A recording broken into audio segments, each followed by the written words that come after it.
I have had a slew of Nintendo Switch Pro controllers on the channel over the past 2 years. This is mainly due to the resurgence of Hall effect sticks, which are mainly on Switch Pro controllers, at least at the moment, and that group happens to include the NYXI Wizard, which is a Switch controller, but it's kind of hard to argue that. Yes, it's a GameCube the GameCube Wavebird is back, but I do have to be honest, I think it mainly exists because of this YouTube video right here. Shank Mods basically just split that bitch right down the center, and now NYXI sells these commercially with clicky bumpers and triggers, Hall effect sticks, and for 70 bucks it's actually pretty competitive. You could even get it cheaper using, you guessed it, my code, because capitalism.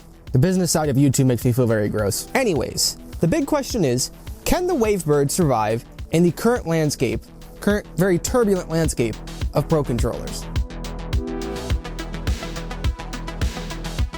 Immediately, I see a big problem.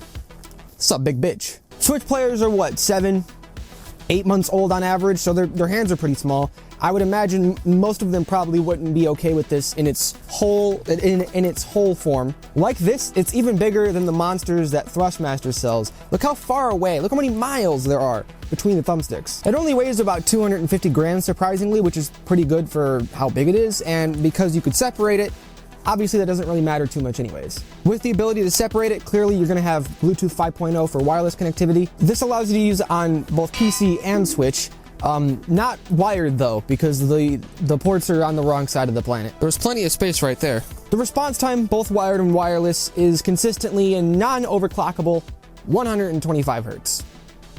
Xbox controller. You can use this for 8.5 hours before needing a charge, at which point you'll need to wait 2.5 hours for it to recharge fully. Pro tip, the illuminated buttons are very cool, but you can turn them off, so save yourself some battery. Those are very gimmicky. They're also very mushy. What you're really here for are the clicky bumpers, the triggers, and the anti-stick drift Hall effect thumbsticks. There are swappable thumbstick gates for this controller, and when you remove them, you reveal the beautiful K-Silver JH16 Hall effect thumbsticks. And a further teardown of the Joy-Cons reviews Kale SMT micro switches. These are the red variant rated for 5 million clicks, and these are used in the bumpers and triggers. I would describe them as loud and proud, a very crisp sound, and a very short actuation distance. They're much better executed than the average clicky ABXY buttons you see from most controllers nowadays. The Hall thumbsticks perform as expected. The K-Silver variant are currently the best feeling in my opinion, but I gotta be honest, if you're using the controller like this, doesn't really matter how good the thumbsticks are. I highly doubt many people can use a controller this large efficiently. It's not a very user-friendly design. I can see most people using this in the Switch configuration for most of its life. And yes, the rear buttons also suffer for this. Using them is possible, it just isn't very easy with such a batshit insane design for the shell. And they're also kind of recessed a little far into the rear plate, so they don't click as easily as other buttons like the ones in the Gamester G7, for example. And these, as expected, are to be remapped to an input, a macro, a turbo, anything you want to make the experience a little easier, except for cross remapping. Haven't reviewed many Switch controllers in this configuration, but you can only remap the rear buttons to inputs on that side of the controller. So for instance, the button on the left here cannot be remapped to any of the ABXY buttons. That is mega gay. And if you're a PC nerd, everything on this controller, obviously aside from the rear buttons, can be remapped on ReWASD. It was actually through ReWASD I was able to use the Wizard on PC. It also allows you to do some pretty unique things with the gyro and whatnot. It's a very diverse piece of software. You can use it on damn near any device, so I'll leave a link for it in the description. You can pay $7 to just have the remapping portion, or $25 to get the whole thing and just, become God, basically. No, by the way, I am not sponsored by NYXI, and I am not sponsored by ReWASD. But NYXI did send me this controller, which kind of makes me feel bad. I thought I was going to love this thing. I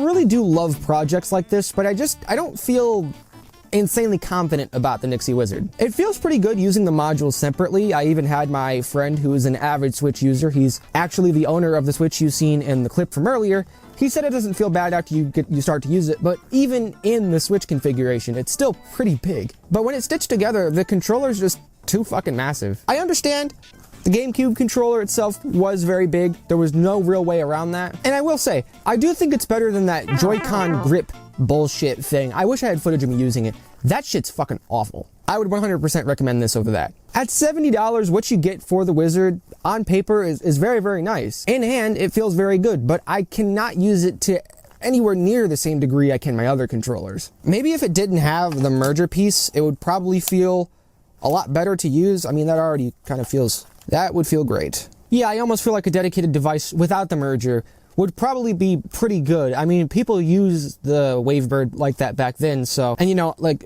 people have gotten a lot bigger since back then, especially Americans. Americans have gotten a lot wider since the early 2000s. Not me.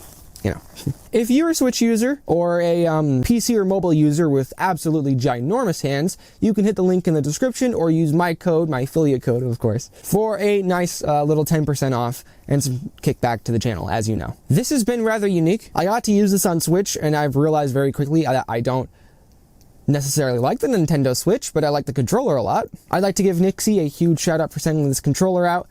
I sincerely apologize this video wasn't out sooner. My life has been hell. That's really the only way to describe the situation. Anyways, I have other content coming out very, very soon, so hit the button and keep an eye out for things. I'll see you in the next thing.